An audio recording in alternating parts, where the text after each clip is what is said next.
Hello and welcome. Tonight, we'll be exploring what lies beyond the observable universe.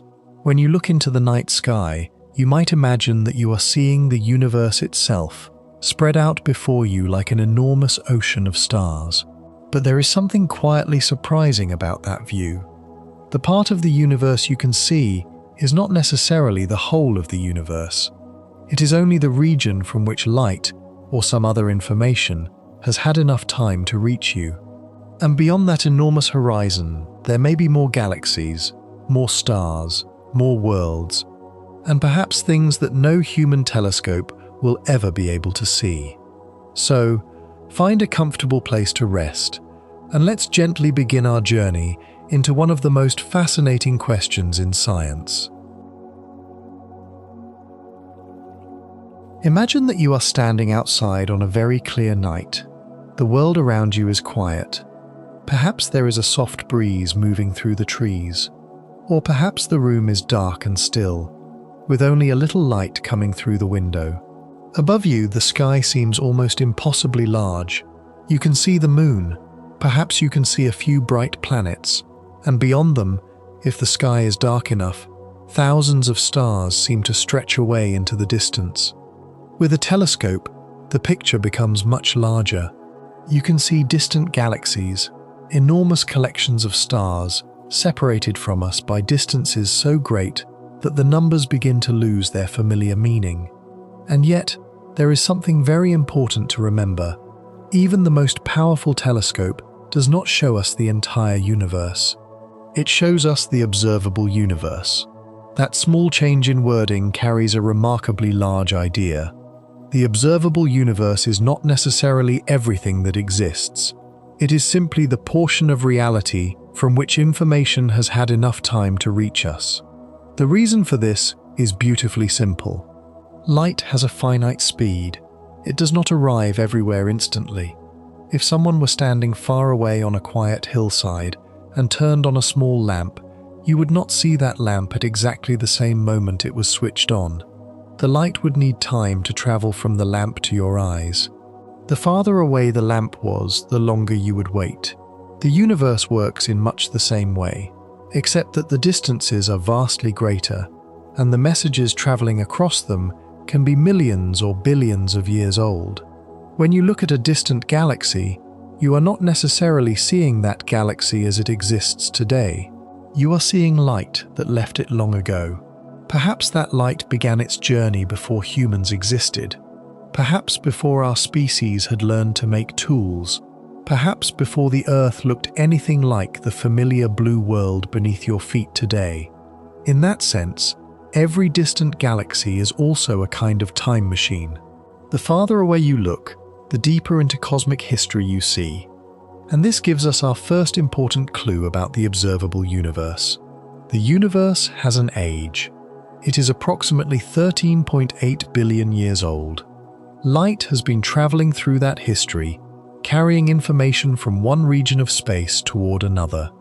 But because light needs time to travel, there are regions so distant that their light simply has not had enough time to reach us. Those regions are not necessarily empty. They are not necessarily different from the regions we can see. They may contain galaxies and stars, just as ordinary as the ones in our own cosmic neighborhood. We simply cannot receive their ancient messages yet. This creates something that sounds like an edge, but it is not really an edge at all. There is no enormous wall surrounding the observable universe. There is no glowing boundary floating in the darkness. There is no place where a spacecraft would suddenly crash into the end of space. The boundary is created by information. It is created by the amount of time the universe has existed, the finite speed of light, and the changing geometry of space itself. You can think of it as standing beside a very large ocean in the darkness. A distant lighthouse flashes somewhere beyond the horizon. If the light has not had enough time to reach you, you cannot know that the lighthouse is there. The absence of light does not prove the absence of the lighthouse. It simply means that its message has not arrived. The observable universe works in a similar way. There is another subtle idea hidden here. When you look outward into space, you are also looking backward in time. The light reaching your eyes tonight may have started its journey long before you were born. And when astronomers look at the most distant galaxies, they are seeing those galaxies during much earlier stages of their lives. Eventually, we reach a much older signal. It is called the cosmic microwave background. Rather than being light from the exact instant of the Big Bang, it comes from a much later time, when the young universe had cooled enough for light to travel freely through space. Before that, the universe was so hot and dense that light could not move through it in the familiar way. It was more like a glowing fog. Then, as the universe expanded and cooled, that fog became transparent. The ancient light began its long journey, and some of that light has been traveling ever since. After an almost unimaginable passage through expanding space, it reaches us today as a faint background glow coming from every direction. It is one of the oldest electromagnetic signals we can observe, but even this ancient glow does not mean that we have reached the physical edge of existence. It gives us a remarkable view into the early universe. It tells us about conditions long ago. It helps us understand how galaxies and large cosmic structures eventually formed. But beyond the horizon of what information can reach us, there may still be more, much more. Perhaps the universe continues outward for an enormous distance. Perhaps it continues without end. Perhaps it has a finite but curved shape with no physical edge. Or perhaps reality is structured in ways that are even more difficult for our everyday minds to imagine. Science does not currently have a direct observation showing us what lies beyond our observable region, and that distinction matters. There is a difference between saying, "We cannot see it," and saying, "It does not exist." Those are not the same statement. The darkness beyond our horizon is not proof of emptiness. It is simply the boundary of what information has been able to tell us. And this is where the story becomes even more surprising. Because if the universe is only 13.8 billion years old, you might reasonably wonder how the observable universe can be roughly 93 billion light-years across. At first, those two numbers seem impossible to reconcile. How could something that has existed for 13.8 billion years contain a visible region more than 6 times wider than that age measured in light-years? The answer is that while ancient light was traveling toward us, space itself was changing. The universe was expanding, and that simple fact transforms the meaning of cosmic distance. The light was traveling, but the space through which it traveled was stretching, so the distance between the ancient source of the light and us could grow enormously during the journey. The galaxy we see today may now be far farther away than it was when the light first began traveling toward us. Once you understand that, the universe begins to feel less like a static room filled with objects and more like a vast, slowly changing landscape. The stars are not simply sitting inside space. Space itself is part of the story, and somewhere beyond the farthest ancient light that has reached us, the universe may continue quietly onward. No wall, no final doorway, only a horizon created by time, distance, light, and the changing fabric of space. For now, that horizon is the edge of our knowledge, not necessarily the edge of reality. There is something quietly strange about the numbers we have just encountered. The universe is about 13.8 billion years old, and yet, when astronomers describe the observable universe, they often speak of a region roughly 93 billion light-years across. At first, this seems impossible. If light has been traveling for only 13.8 billion years, how could the visible universe possibly be more than 13.8 billion light-years away in one direction? It is tempting to imagine that the answer must involve some hidden trick. Perhaps our measurements are wrong. Perhaps the universe is somehow older than we think. But the real explanation is both simpler and stranger. While the light was traveling toward us, the universe itself was expanding. To understand this, it helps to let go of the idea that space is simply an empty container. In everyday life, we imagine space as a room. The furniture sits inside it, the walls stay where they are, and if someone walks across the room, we measure their journey against a background that remains almost completely unchanged. The universe does not behave quite like that. On the largest scales, space itself changes. Distances between very distant galaxies can grow because the space between them is stretching. A gentle way to picture this is to imagine a loaf of bread rising in an oven. Before the bread goes into the oven, you place a few small dots on its surface. Each dot represents a galaxy. As the bread rises, the dots move farther apart. The dots themselves do not need to crawl across the surface. The material between them is stretching. The universe is not literally a loaf of bread, of course. It is a three-dimensional expanding space.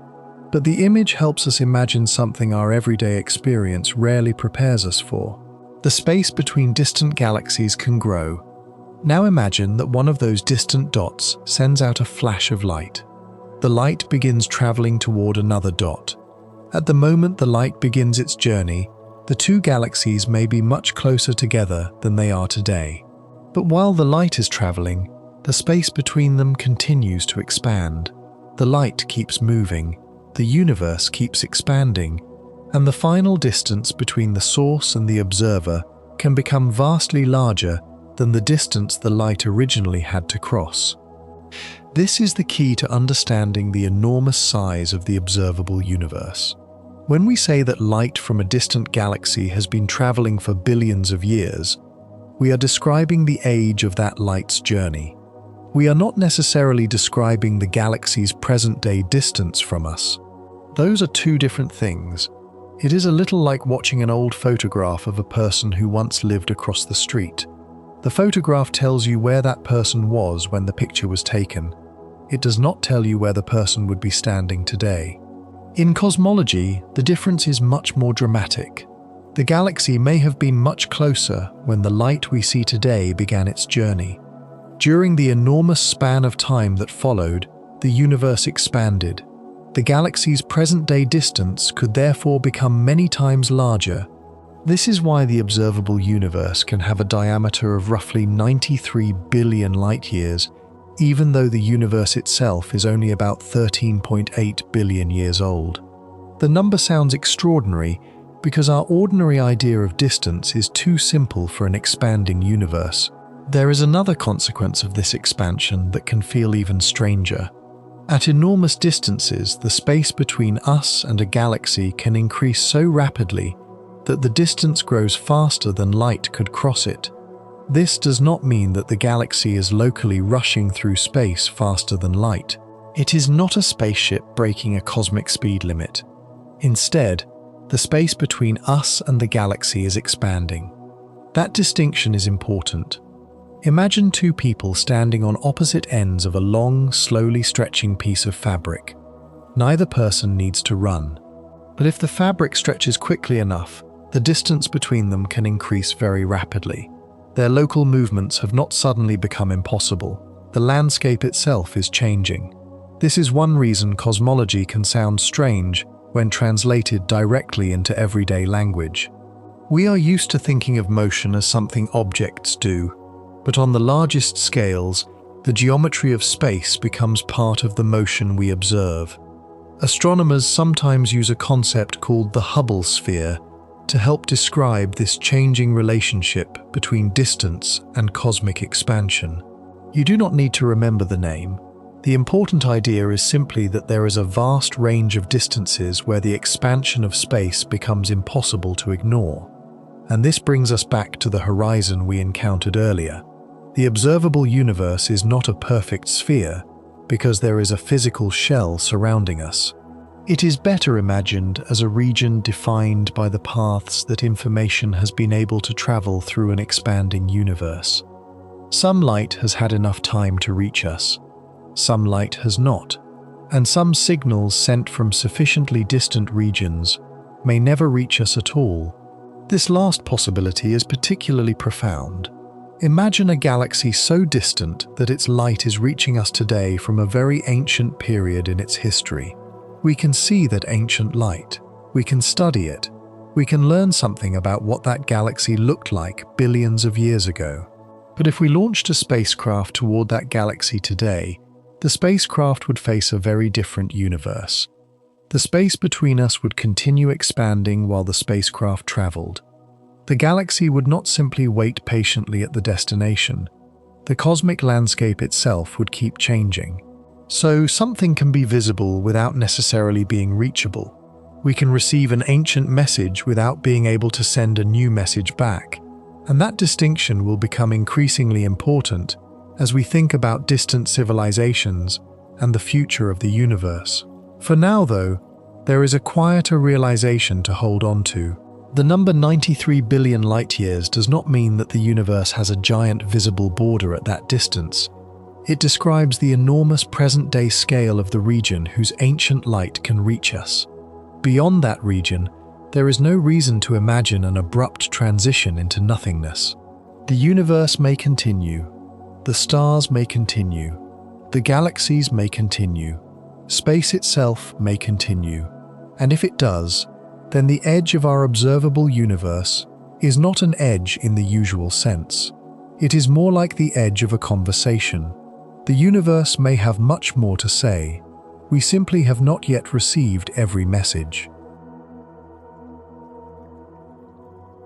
There is a natural question waiting for us now.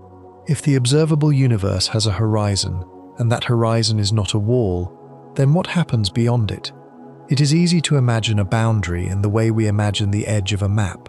Perhaps there is a final galaxy. Perhaps the stars become thinner and thinner until at some point there is nothing at all. Or perhaps there is some enormous invisible border surrounding everything we can see. But the universe does not appear to work that way.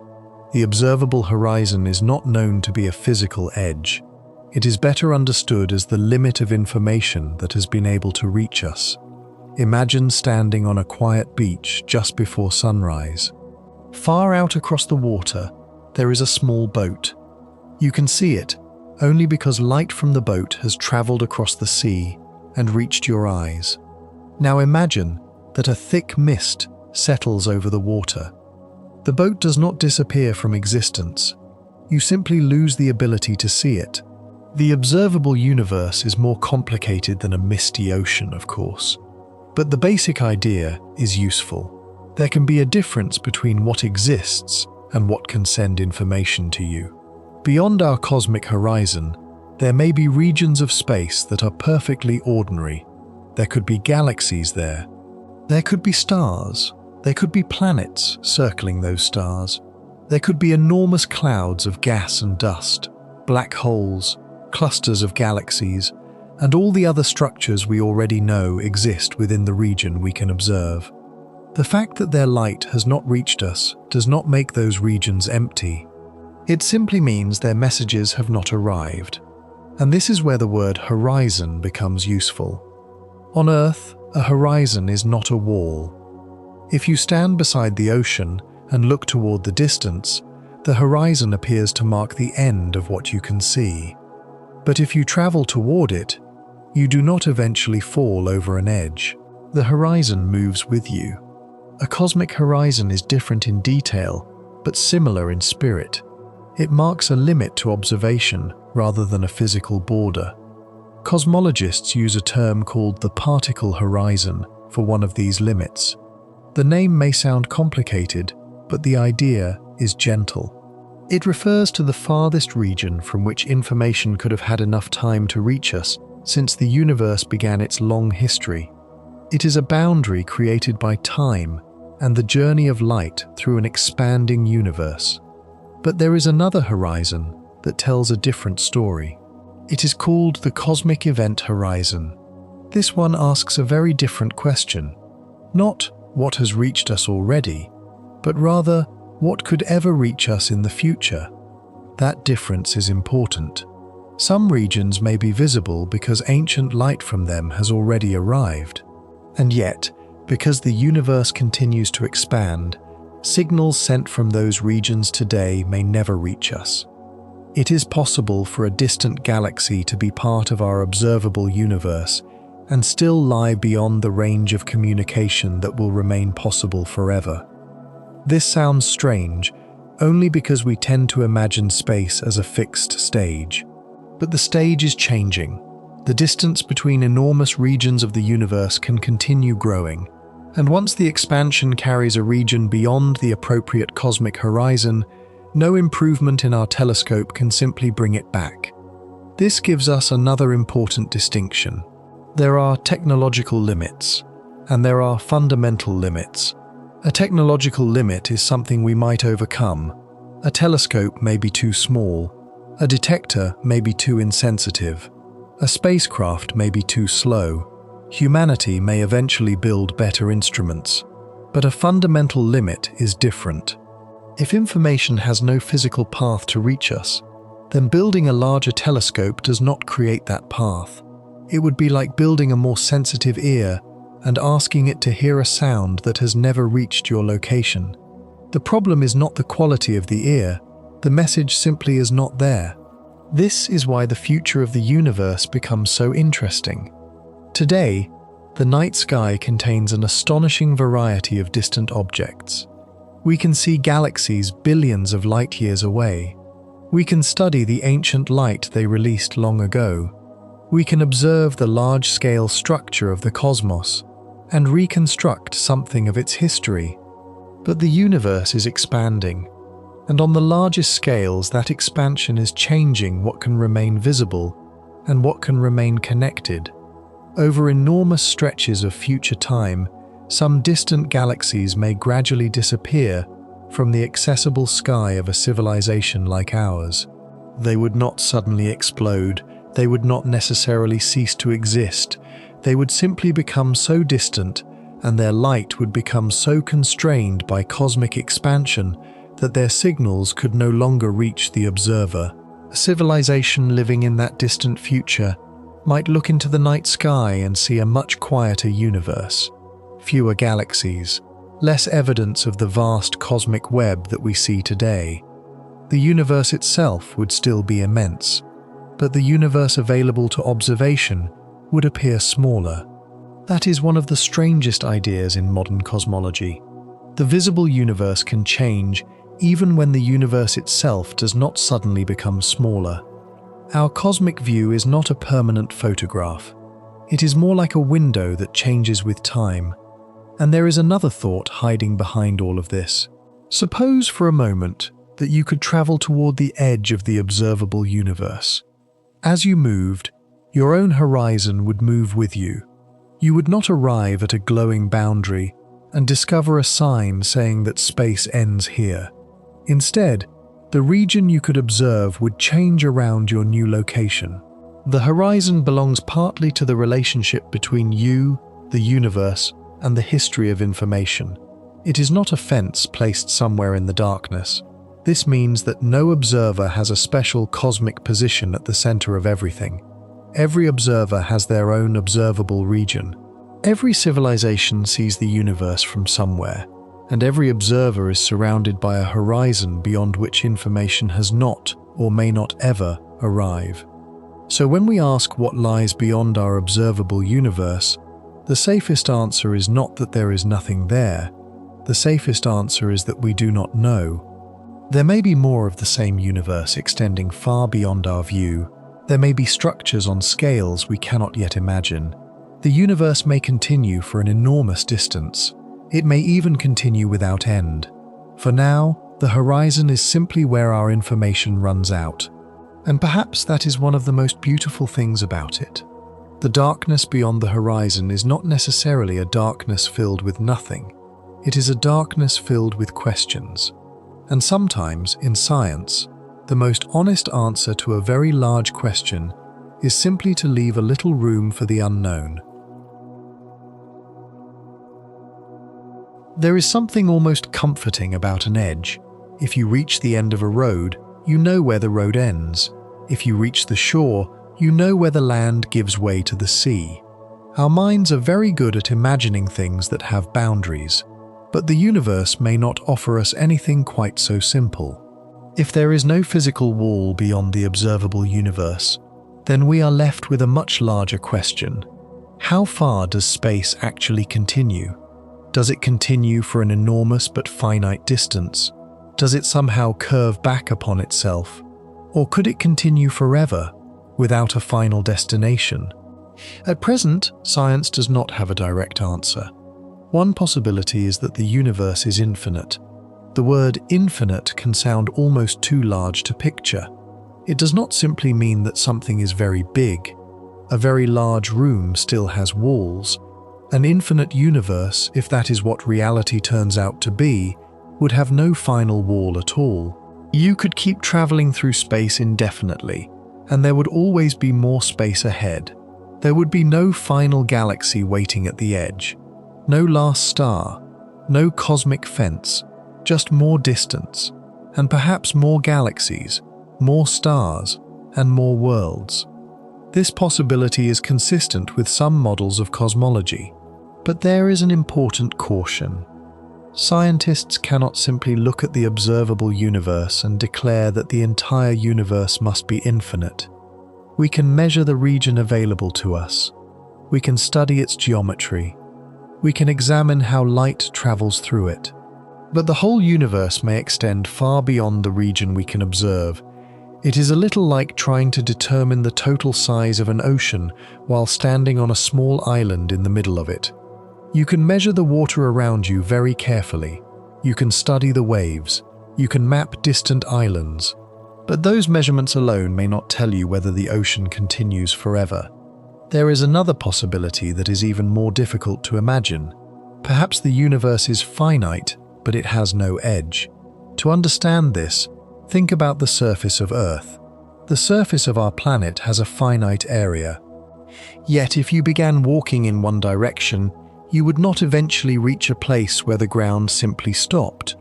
You could continue traveling. You might eventually return to where you began. There is no edge to fall from. The surface is curved. Of course, the universe is not simply the surface of a giant planet. This is only an analogy.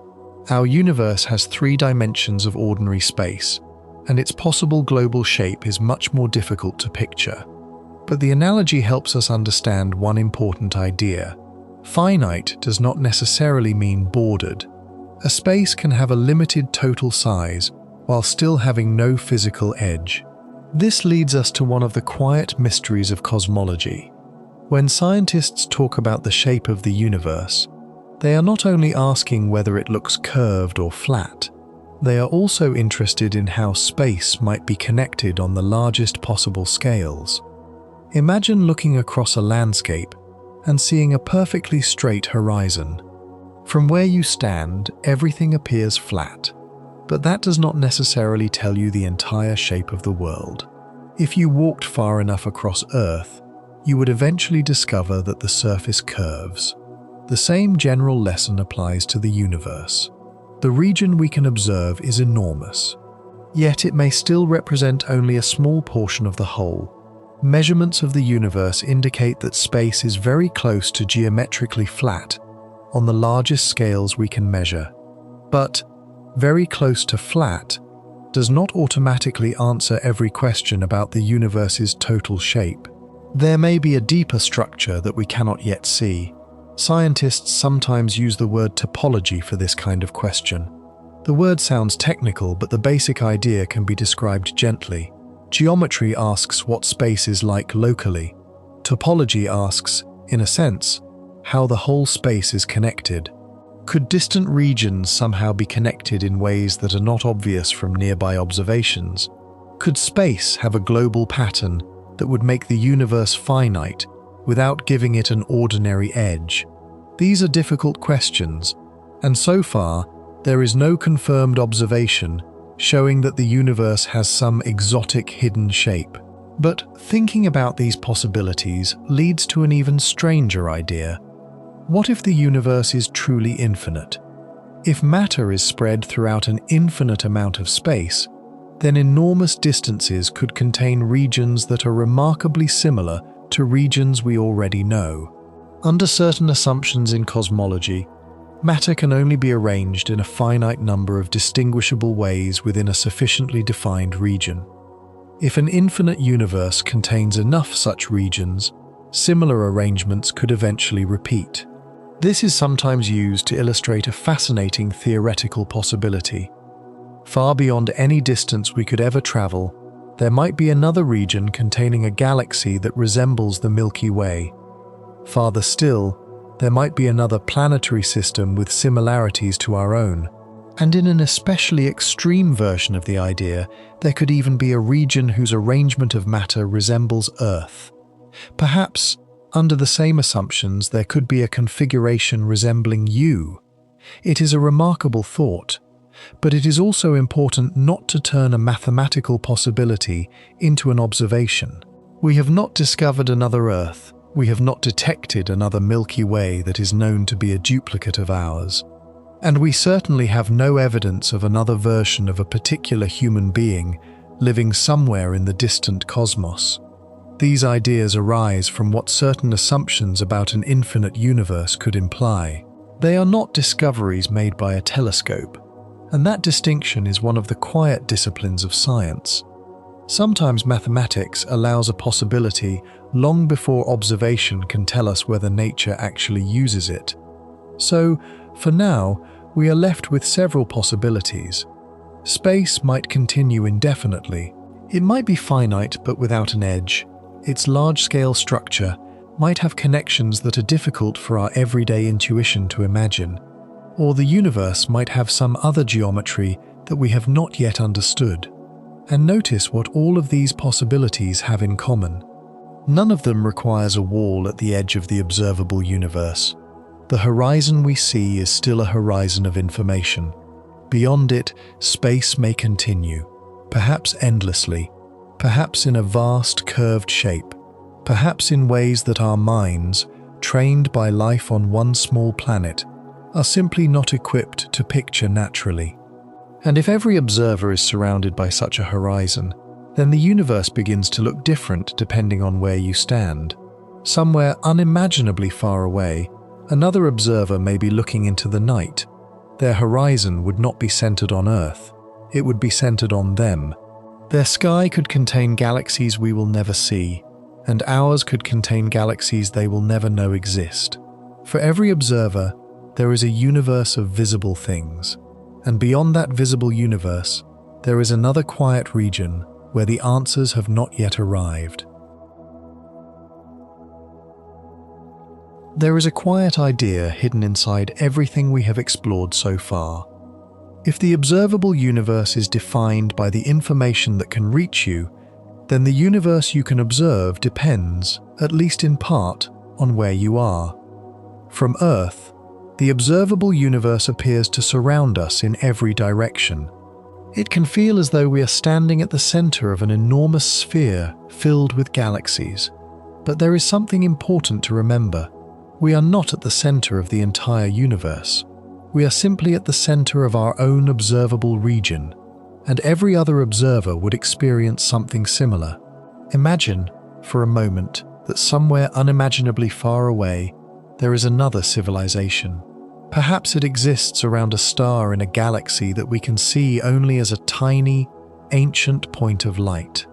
Perhaps its inhabitants have developed telescopes far more powerful than anything humanity has built. One evening, they look into their own sky. They would not see Earth sitting at the center of their universe. They would see themselves surrounded by their own horizon.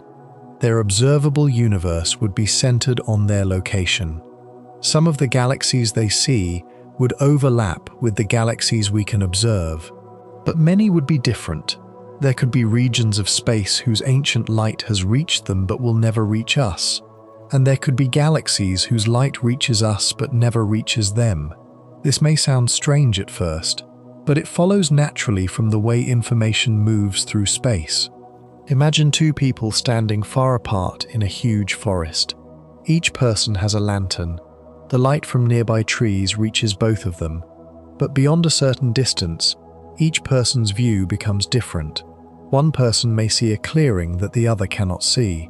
The other may see a river hidden behind a distant hill. Neither person has a false view. They simply occupy different locations. The cosmos is far more complicated than a forest, but the principle is similar. Your location matters because light takes time to travel, and the universe itself is expanding while that light is traveling.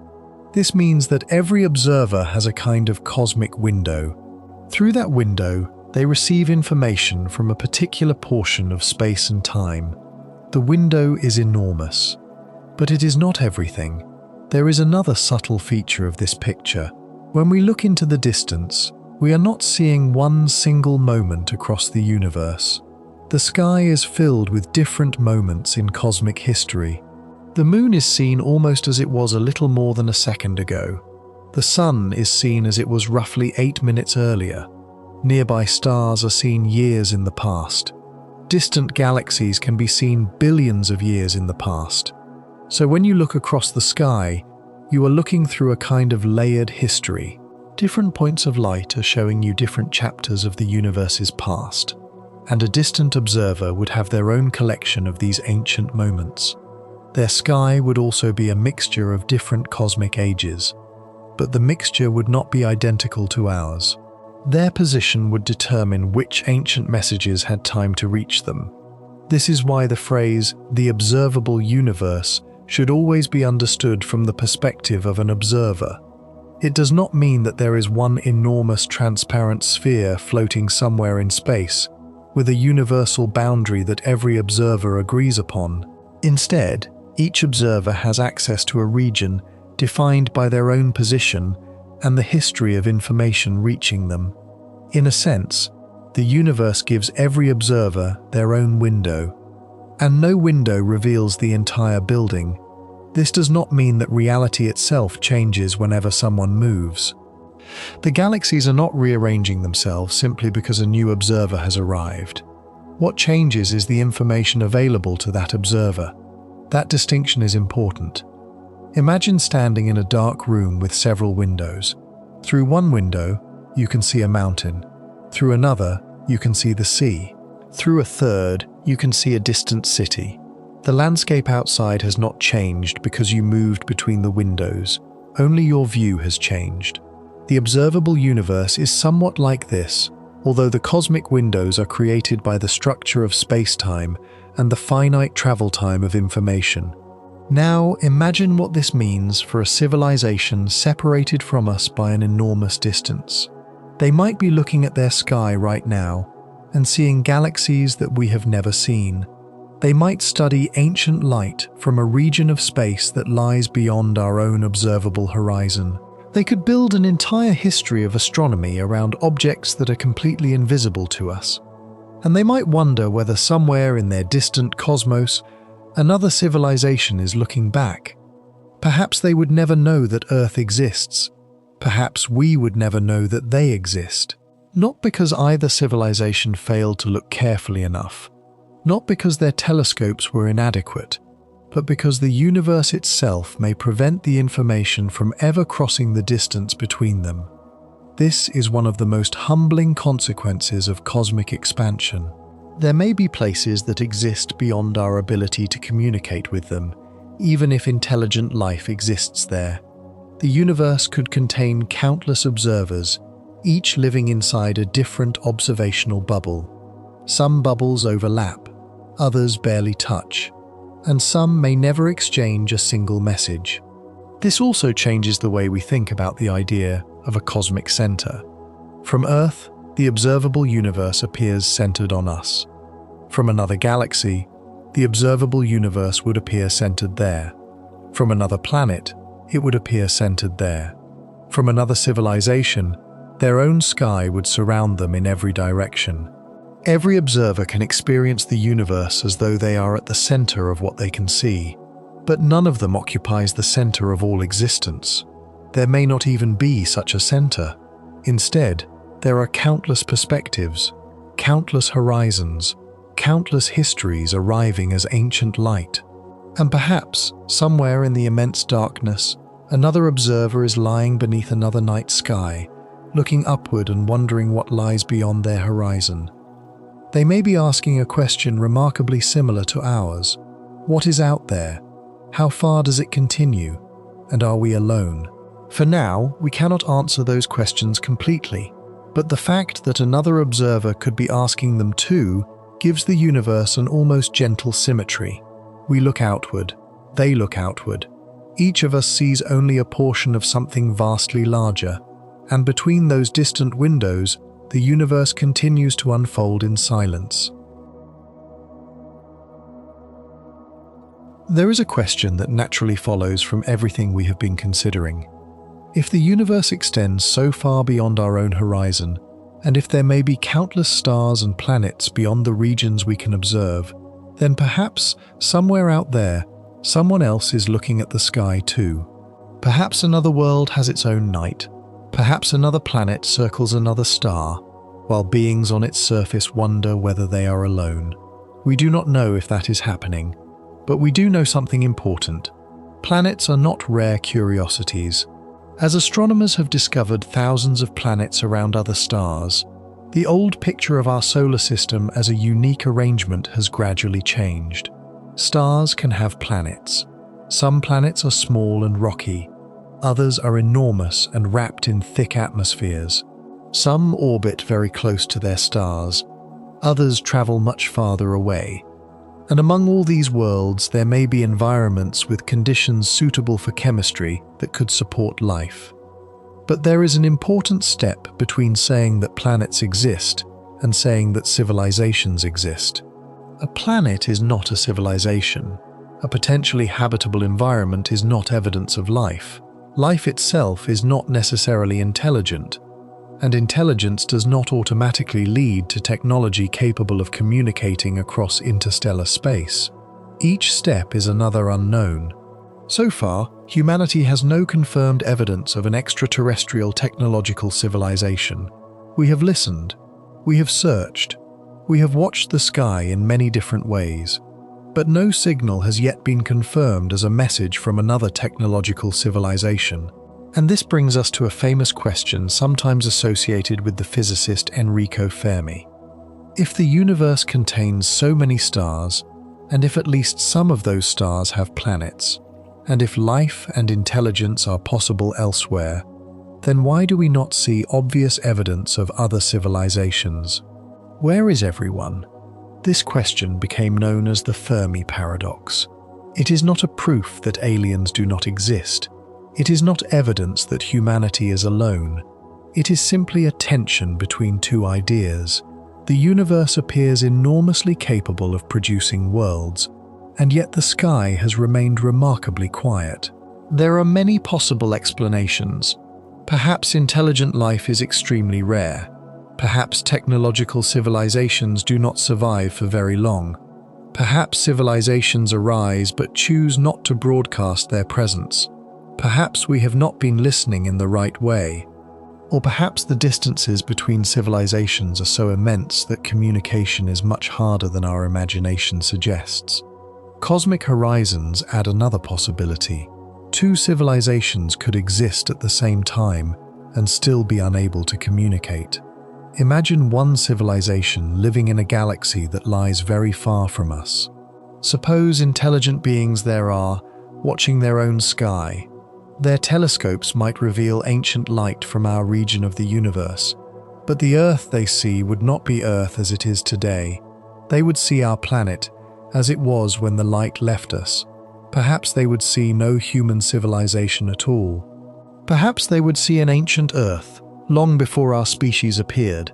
If they waited for a reply to a message sent toward us, they might have to wait an extraordinarily long time. And if cosmic expansion places their region beyond the range of future communication, the message might never arrive.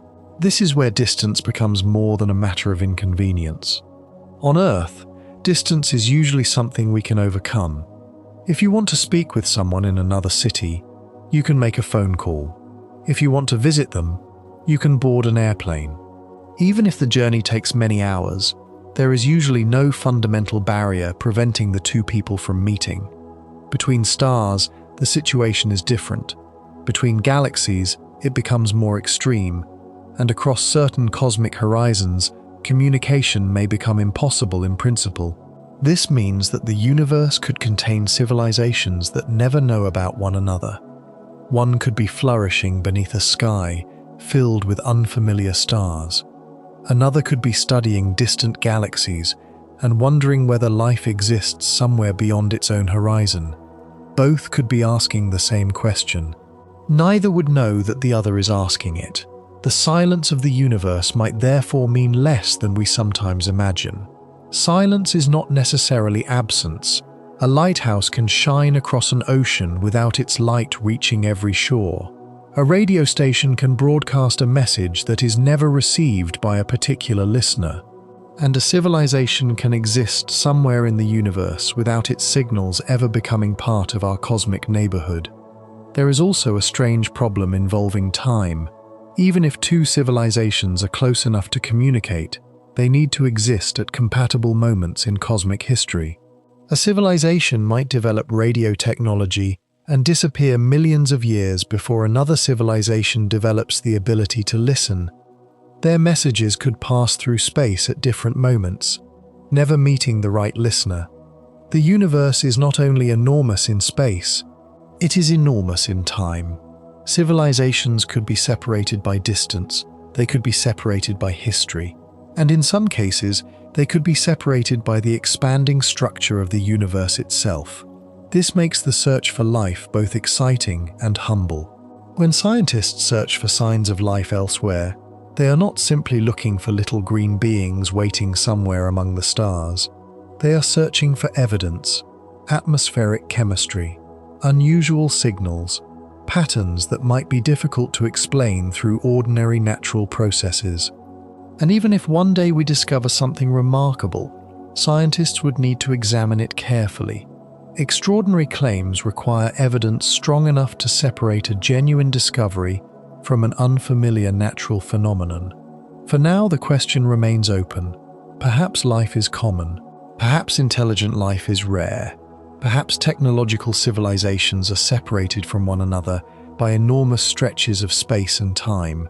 Or perhaps the silence really does contain a deeper lesson about how difficult it is for intelligence to survive and communicate across cosmic history. We do not know. But there is something beautiful about the uncertainty. When you look at the night sky, you are not looking at a silent, empty room. You are looking across an ocean of space and time. Every star is a possible story. Every distant galaxy is a collection of worlds we may never visit. And beyond the regions whose light can reach us, there may be countless other stories unfolding without ever becoming part of our own. Perhaps somewhere, far beyond our horizon, another civilization is doing exactly what we are doing now, looking upward, listening carefully, wondering whether anyone else is there.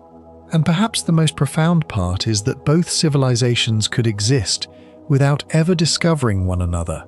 Not because the universe is empty, but because the universe may simply be too large for every voice to cross every distance.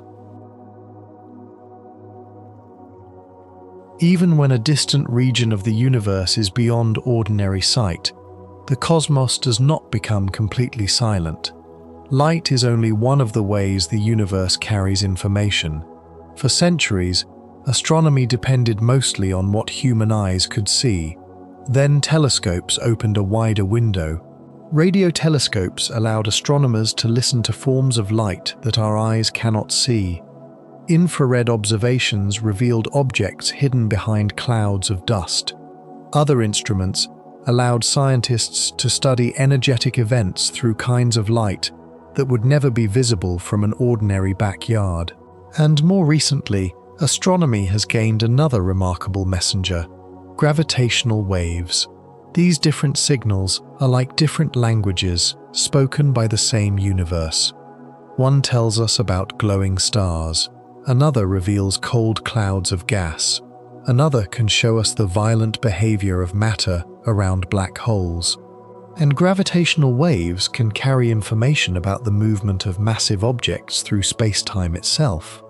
But even with all these different messengers, there is still a fundamental question. Can we use them to see beyond the ultimate limits of the observable universe? The answer is no. Different messengers can reveal different things within the region from which their information can reach us. They can open new windows, but they do not remove the walls created by causality. And there is one ancient signal that deserves a particularly quiet moment: the cosmic microwave background. Long before stars and galaxies filled the universe with the familiar structures we see today, the universe was extremely hot and dense. Matter and radiation were packed together in a glowing state. Light could not travel freely across enormous distances because it was constantly interacting with the charged particles around it. The early universe was, in a sense, like a luminous fog. Then the universe expanded. As it expanded, it cooled. Eventually, conditions changed enough for light to travel much more freely. That ancient light began its journey, and billions of years later, some of it reaches us from almost every direction in the sky. Today, we detect it as a faint microwave glow. This is the cosmic microwave background. It is one of the oldest electromagnetic signals we can observe, and it gives scientists an extraordinary glimpse into the early universe. It helps us understand how smooth or uneven the young cosmos was. Tiny variations in that ancient glow eventually became connected to the structures that later grew into galaxies and clusters of galaxies. So when astronomers study the cosmic microwave background, they are not simply looking at an old photograph. They are studying a kind of ancient imprint, a faint record of conditions in the young universe. And yet, even this remarkable signal has a limit. It does not allow us to see infinitely far backward. It does not show us the exact instant when the universe began, and it does not reveal everything that may exist beyond our cosmic horizon. It gives us a deeper view into the history we can access. But there may still be regions beyond the reach of any signal. Then there are gravitational waves. Unlike ordinary light, gravitational waves are not ripples of electromagnetic radiation. They are disturbances that travel through space-time. The simplest way to imagine them is to picture a calm pond. When something moves through the water, ripples spread outward.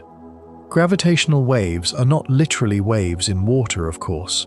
They are changes in the geometry of space-time itself. They can be produced by some of the most powerful events in the cosmos. For example, when two massive black holes spiral around one another and eventually merge, the event can send gravitational waves across the universe. When detectors on Earth measure those tiny changes, scientists can learn about an event that may have occurred billions of light years away. It is an extraordinary achievement. Human beings are no longer relying only on light to study the cosmos. We can, in a sense, listen to the universe's gravitational vibrations. There may also have been gravitational waves produced during the universe's earliest moments. Scientists are searching for possible evidence of such ancient signals. If one day a primordial background of gravitational waves were detected and clearly understood, it could provide another precious clue about the early universe. But this remains an area of active research. It is not a confirmed shortcut beyond the observable universe. This distinction matters because scientific instruments can overcome some limitations, but not every limitation. A better telescope can see fainter objects. A larger detector can measure weaker signals. A more sensitive instrument can reveal details that were previously hidden. Technology can push back the boundary of what we can detect, but it cannot simply break the causal structure of the universe. If a signal has never had a physical path to Earth, then there is nothing for our instruments to receive. No telescope can collect light that never arrives. No radio dish can listen to a message that has no path to our location. No gravitational wave detector can measure a ripple that cannot reach us. This is not a failure of technology. It is a property of space-time. And this gives us a useful way to think about the frontier of cosmology. There are things we observe directly. There are things our best theories strongly suggest. and there are things that remain possibilities. We observe that the universe is expanding. We observe ancient light. We observe galaxies and enormous structures spread across the cosmos.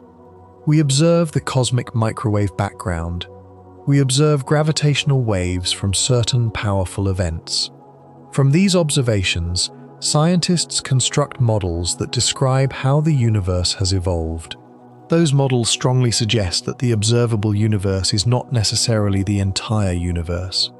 But when we begin asking whether the total universe is infinite, or whether it has some unusual global shape, or whether there are other universes beyond our own, we move into much less certain territory. That does not make those questions meaningless. It simply means they require a different level of caution. Science is not only the art of discovering answers, it is also the discipline of knowing how certain an answer really is. And perhaps that is especially important when we stand at the edge of the observable universe. We have learned an astonishing amount. We can reconstruct the history of cosmic expansion. We can study ancient light that has traveled for billions of years. We can detect faint ripples in space-time. We can look back toward a universe that existed long before Earth had formed. And yet, beyond all of this knowledge, there remains a horizon. Not necessarily a horizon of existence, a horizon of information. Beyond it, the universe may continue. There may be more galaxies, more stars, more planets, perhaps other civilizations, perhaps structures that we have never imagined. But unless information from those regions can reach us, they remain outside the direct reach of observation. And so the universe gives us a strange gift. The farther we look, the more we discover. But the more we discover, the more clearly we understand that there will always be questions waiting beyond the light. There is a point in every journey where the questions become larger than the map. We have traveled outward through ancient light. We have watched space expand. We have imagined galaxies beyond our horizon, worlds beneath distant skies, and civilizations that might exist without ever exchanging a message with us. And now, at the edge of what we can observe, we arrive at an even deeper question. What if our observable universe is only one part of something much larger? There are several possibilities. The simplest is also the most familiar. Perhaps the universe simply continues beyond what we can see. There may be more galaxies beyond our horizon, more stars, more planets, and more of the same cosmic landscape we already know. The universe we observe would then be like one enormous room within a building that extends much farther than our windows allow us to see. There would be nothing fundamentally different beyond our horizon. Only more space, more distance, more reality waiting beyond the reach of our light. A second possibility is that the universe is finite, but without an ordinary edge. Space could have a global shape that is curved or connected in a way that allows it to have a total extent without placing a wall at the end. In such a universe, traveling farther would not necessarily bring you to a boundary. The geometry of space itself would determine how the journey unfolds. And a third possibility is much more speculative. Perhaps our universe is only one region within a much larger structure, sometimes described as a multiverse. The word sounds dramatic, but the underlying idea is quite simple. Instead of imagining reality as containing only our universe, imagine that what we call our universe might be one region among many. Some theoretical models of cosmic inflation can lead to scenarios in which different regions of space-time become separated from one another. In some versions of these ideas, different regions could have experienced different histories. Some models even allow the possibility that physical properties could differ from one region to another. But there is an important line we should not cross. The multiverse has not been directly observed. We do not have a telescope that has photographed another universe. We do not have a confirmed signal arriving from a separate universe. And we do not have direct evidence proving that our universe is one member of an enormous cosmic collection. The multiverse remains a hypothesis explored within theoretical physics. That does not make it uninteresting, but it does mean that we should place it in the right category. There is a difference between a possibility suggested by a mathematical or physical theory and something that has been directly measured. Science depends on that distinction, and perhaps nowhere is the distinction more important than at the edge of observation, because there may be a limit to what experiments can ever tell us. Imagine that another region of reality exists forever beyond our causal reach.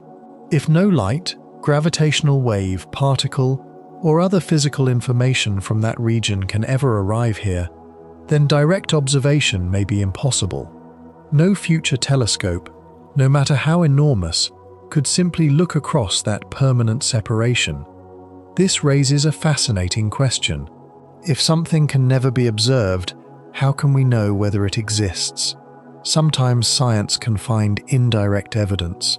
A hidden planet, for example, might reveal itself by gently affecting the motion of a visible star. Something unseen can leave a measurable influence. But if a hypothetical region of reality has absolutely no observable connection to us, the situation becomes much harder. There may be no experiment we can perform from here that distinguishes one possibility from another.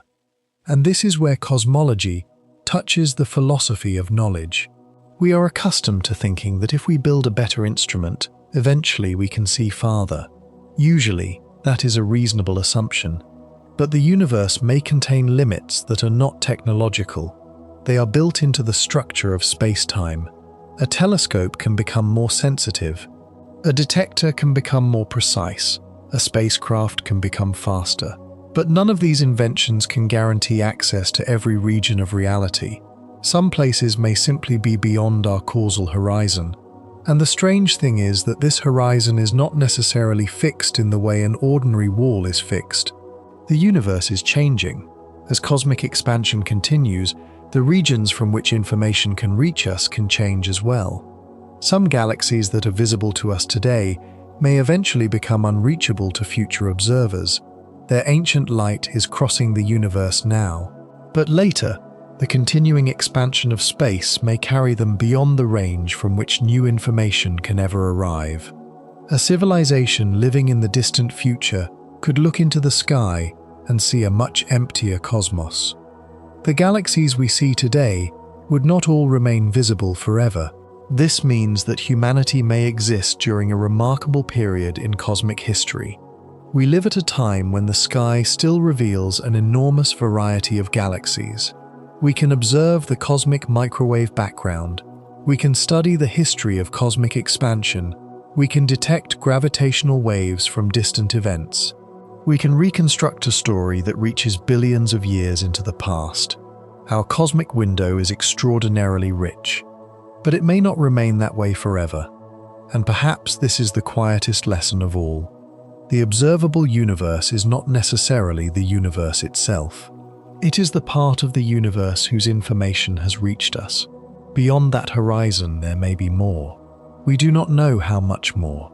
Perhaps space continues forever. Perhaps it curves back upon itself. Perhaps there are distant regions so enormous that they are forever beyond our ability to visit or communicate with. Perhaps some theoretical models of reality point towards something even larger. Or perhaps the universe has a structure we have not yet imagined. At this point, science does not give us a final answer, and that uncertainty should not feel like a failure. It is part of the discovery. Because every time we expand our knowledge, we also become better at recognizing the boundary between what we know and what we do not.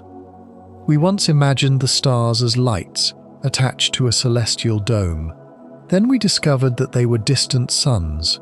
We learned that our sun was one ordinary star among enormous numbers of others. We learned that our galaxy was only one galaxy among countless others. And then we learned that even the galaxies we can observe may represent only a fraction of what exists.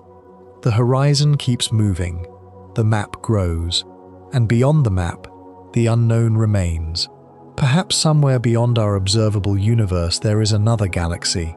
Perhaps another star, perhaps another world beneath another sky, perhaps another civilization looking outward into its own darkness.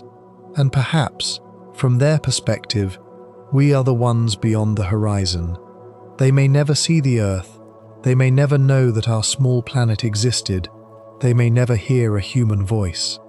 Yet both worlds could still belong to the same vast reality. Two tiny windows looking into an ocean far too large for either one to see completely. So tonight, as you rest beneath your own small patch of sky, you can let the question remain open: what lies beyond the observable universe? We do not know, and perhaps that is exactly where the wonder begins. The universe does not end where our vision ends. Our knowledge simply becomes quiet there.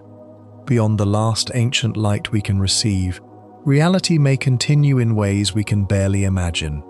And somewhere in that enormous darkness, there may be stars whose light has not yet reached us. There may be worlds we will never see. There may be questions that no telescope will ever answer. For now, you can simply rest with that thought. Above you, the night sky is already carrying ancient light. Every point of brightness is a message from somewhere. Every darkness may contain something we cannot yet know. And perhaps the universe is not asking us to understand everything. Perhaps it is enough, for tonight, to know that we are part of something vast, something ancient, something still unfolding. So let your thoughts become quiet. Let the distant galaxies fade gently into the darkness behind your closed eyes. The universe is still there, expanding, changing, carrying its ancient light across distances beyond imagination. And somewhere beyond the horizon of everything you can see, the unknown continues, quietly, patiently, without needing to be solved tonight. Good night.